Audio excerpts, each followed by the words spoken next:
money mistakes that I made in my youth. Maybe we can all learn from it.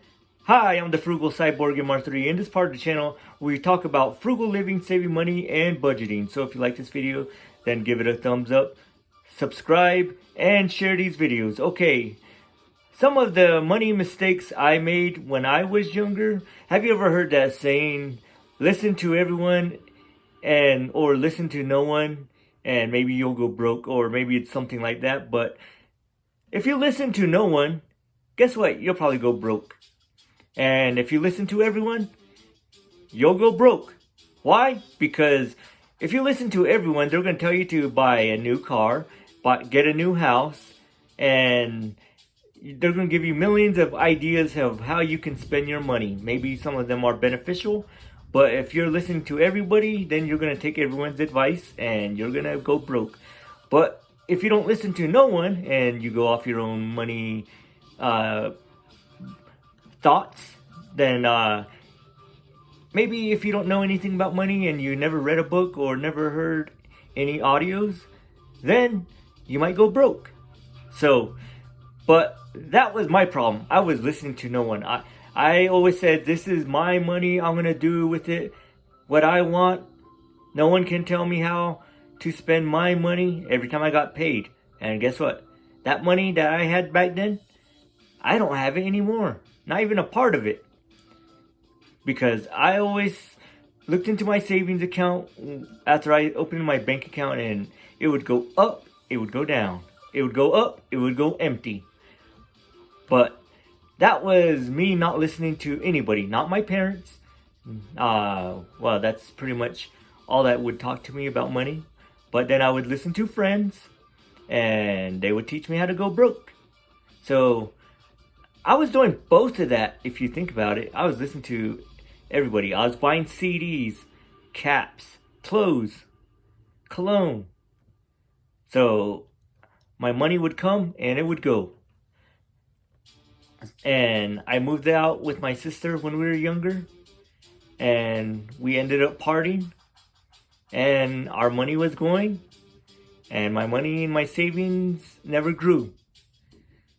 So we can listen to nobody and our money will come and go, and we can listen to everyone and it can come and go. But the important thing is that we take in the right kind of advice as young as you can.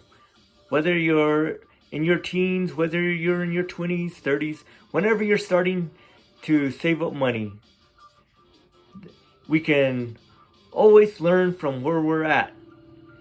And what I would tell you is put at the minimum maybe 10% of it away just to start, and don't touch that money until it builds up over $1,000.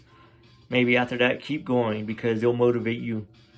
But keep saving money. That was one money mistake I didn't do, was I didn't save money all the time. I would constantly touch that money. So if an emergency came up, I would not have that money. And later on in life, maybe a few years later, I needed some money and I had to take out a loan, which was tougher because I would have to pay interest on a loan. Some people these days, they use a credit card. So you might want to not do that and follow my advice on money and save up at least $1,000 in your savings, and keep increasing it until you save up to at least 3 to 6 months of living expenses. So that's something I didn't do. I didn't do that until probably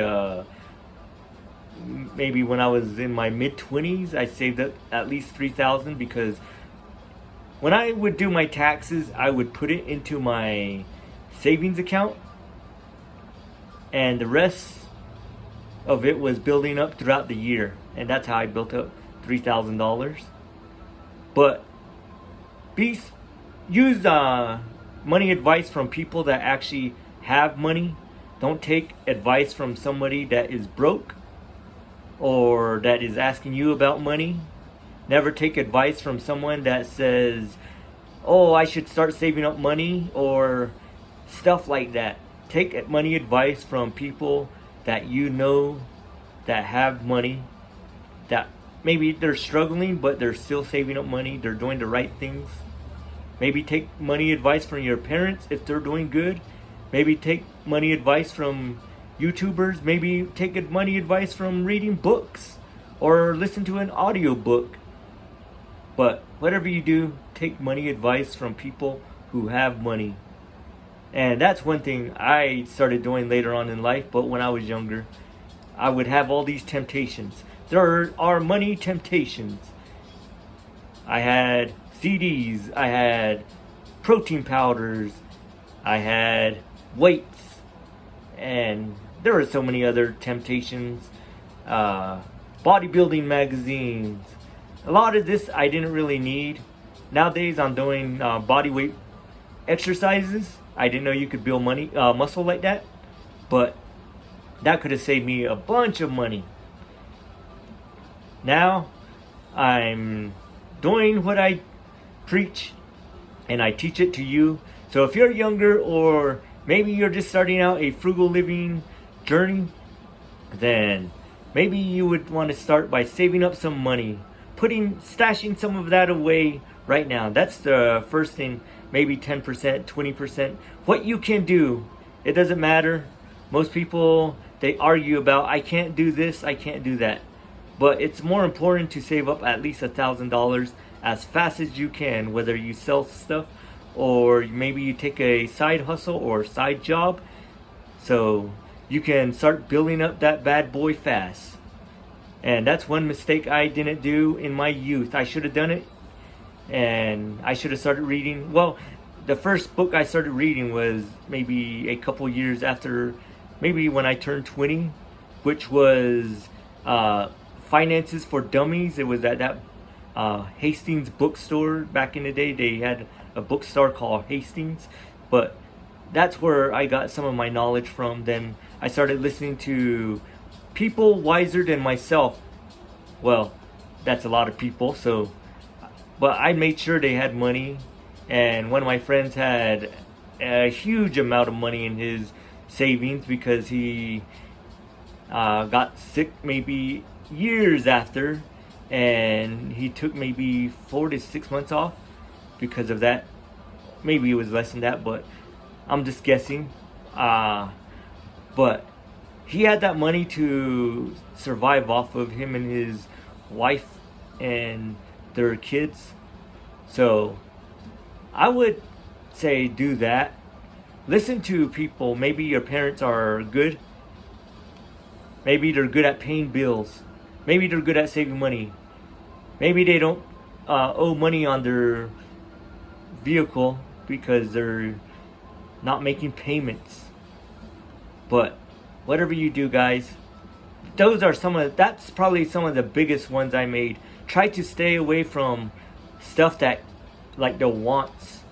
Wants can hurt you. And try not to overdraft your checking account because it has daily charges. I would do that all the time. I would make overdrafts in my account, and I would have to pay that back. And those are pain because it's kind of like you're at zero, but you go below zero. And they start to have sometimes daily charges.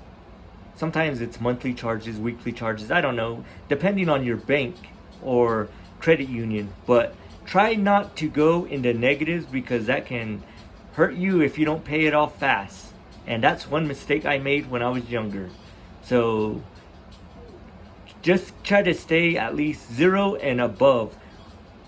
But with your emergency money, I would say stay at least 1,000 and have maybe a month's worth of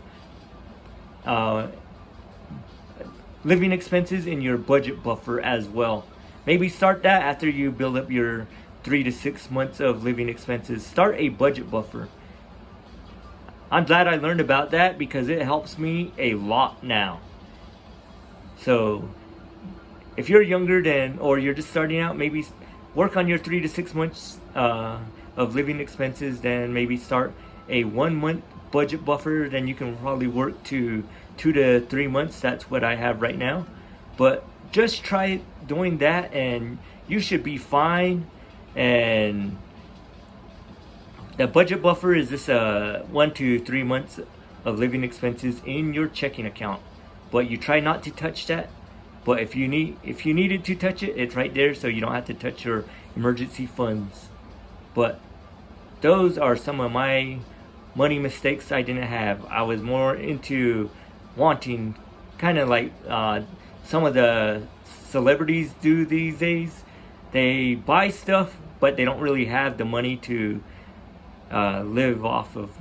Like they have a fancy life, but if you look at their accounts, they probably don't have much, and they're probably broke, so they have to get more work, and they constantly have to do that. So we don't want to be like that. Maybe you want to retire early. Put money into your 401k if you're not doing that. Max that bad boy out. That way the company can match it. And maybe start a Roth IRA. So these are just a couple of things that you could probably do at any age, but try to do it immediately, so you don't have to worry about it when you get a lot older. But I hope this money advice video kind of helped. If you like this video, then give it a thumbs up.